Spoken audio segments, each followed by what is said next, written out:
may sumakit sa akin sa tiyan ko. Naramdaman ko yan last year, May 7, 2023. So ngayon, nagpa-check up kami. Isang doktor ang nagsabi sa akin, nanay, positive na ho kayo.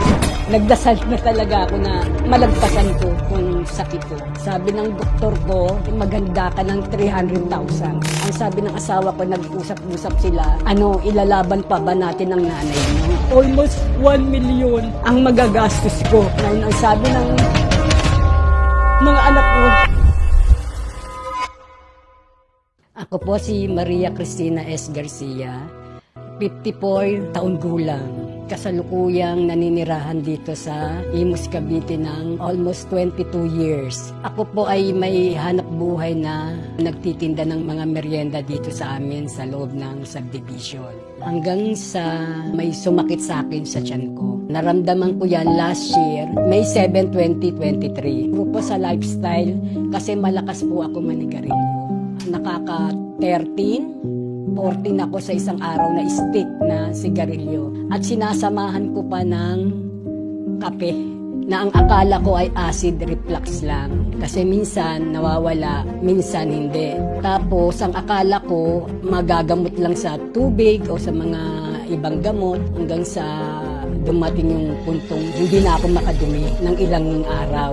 Ngayon sabi ko sa asawa ko at sa anak ko, magpa-check up na ako. So ngayon, nagpa-check up kami dito sa Las Piñas Hospital. Pinaano niya ako ng ultrasound. Hindi pa rin na-detect kung anong sakit ko. So ngayon, nung July 14, sumasakit na ang tiyan ko. Hindi ko na kaya yung mga alas 10, alas 11 ng tanghali. Sumusuka na ako. Yung pala ang sinusuka ko parang dumi na. Sa bibig ko na dumadaan. Sinugod na ako dito sa malapit sa hospital sa amin, dito sa may Coastal, South East. Nagpa-check up na lang kami doon kahit mahal. Inadmit na ako. Pagka-admit sa akin, meron silang mga staff na kinuha nila yung kung ano ang findings ng lab ko. Abdomen check up ako. Isang doktor ang nagsabi sa akin, nanay, positive na ho kayo sa cancer. Magulgol, umiyak talaga. Halos hindi ko matanggap bakit po ako nagkaganito. Tapos ang isip ko, paano na yung mga anak ko, tsaka asawa ko. Hanggang sa nagdasal na talaga ako na malagpasan ko itong sakit ko. Sabi ko, Lord, kung talagang oras ko na, kayo na po ang bahala. Pero huwag naman po sana kasi may mga anak pa ako na umaasa sa akin at higit sa lahat ang asawa ko talagang puyat at pagod talaga ang dinanas nila. Nung una, tinanong ko yung doktor ko, mga magkano po kaya ang magagastos ko? Sabi ng doktor ko, maganda ka ng 300,000. Kailangan ay maoperahan ka na. Ang sabi ng asawa ko, nag-usap-usap sila, ilalaban pa ba natin ang nanay niyo?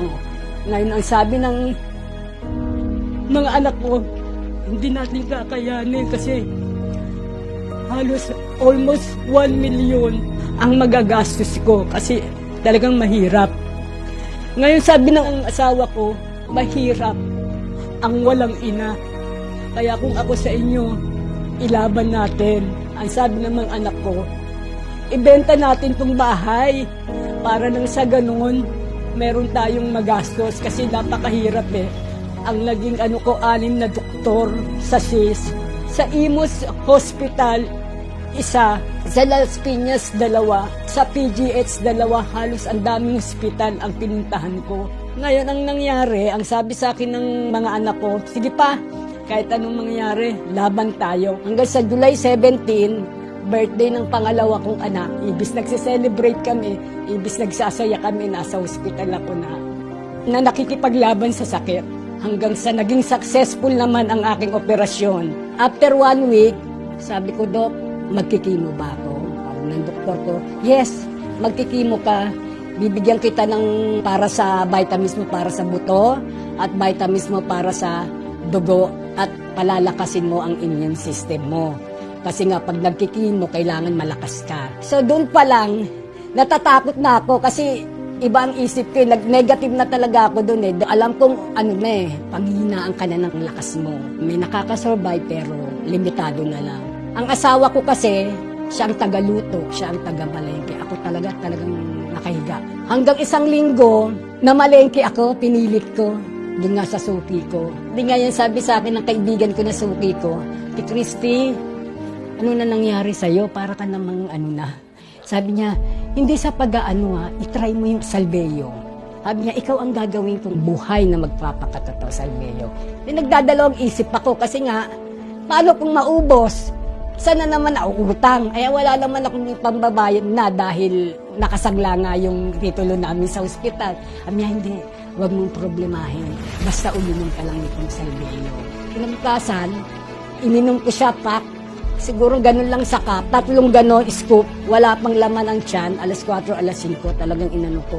Tinimpla ko.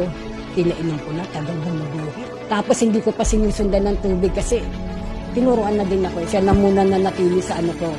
After 8 or 9, pwede na daw akong mag-almusal. Disigidok talaga akong gumaling eh. Sabi niya, bago ka kumain, uminom ka ulit ng salveyo. Gawin mo lang 3. 3 sa umaga, 3 sa tanghali, 3 sa gabi. 3 buwan ko yun ininom. Trial pack, yung 80 grams. Hindi talaga ako makakilos. Nung ininom ko yun, para akong lumalakas. Hanggang sa sabi ng asawa ko, yes, sabi niya gano'n, nakakakilos ka na. Ayun, hindi ko sinasabi sa doktor ko. Laglabasan na ngayon yung ano ko, yung mga laboratory test ko, abdominal. Sabi sa akin nung sa PGX, wow, mami, sabi, bakit po ba? Tingnan nyo, wala, it's negative na. Pero itong doktor ko pa rin, hindi pa rin makontento. Ang ginawa, ang pinakang malupit na lab test sa akin ay yung endoscopy. Yung endoscopy na pala yun, doon na nakasalalay kung ikikimo ako o hindi. Kung ang dosage ko ay bababaan o itataas. Ngayon, sabi niya, pagka walang nakitaan na ano sa'yo at negative, ibig sabihin, nakaraos ka. Tinawag na ako, Mrs. Garcia, di lumapit ako. Good, sabi niya ganun. Tingnan mo, nakita niya yung bituka ko, linis. Sabi ng doktora ko, wala ka ng kimong magaganap. Napakagaling, napakaganda. Ganyan kabuti ang Diyos. At alam kong wala akong ininom na iba kundi ang salveyo lang. Ang laking tuwa ko. Salamat sa 3 buwan na dire-diretso kong pag-inom ng salveyo. Hindi na ako magki-chemotherapy pa. Na 32K per month. Ang laking tulong mo para sa akin. Ako po muli si Maria Cristina Garcia at ito po ang aking kwentong salveyo.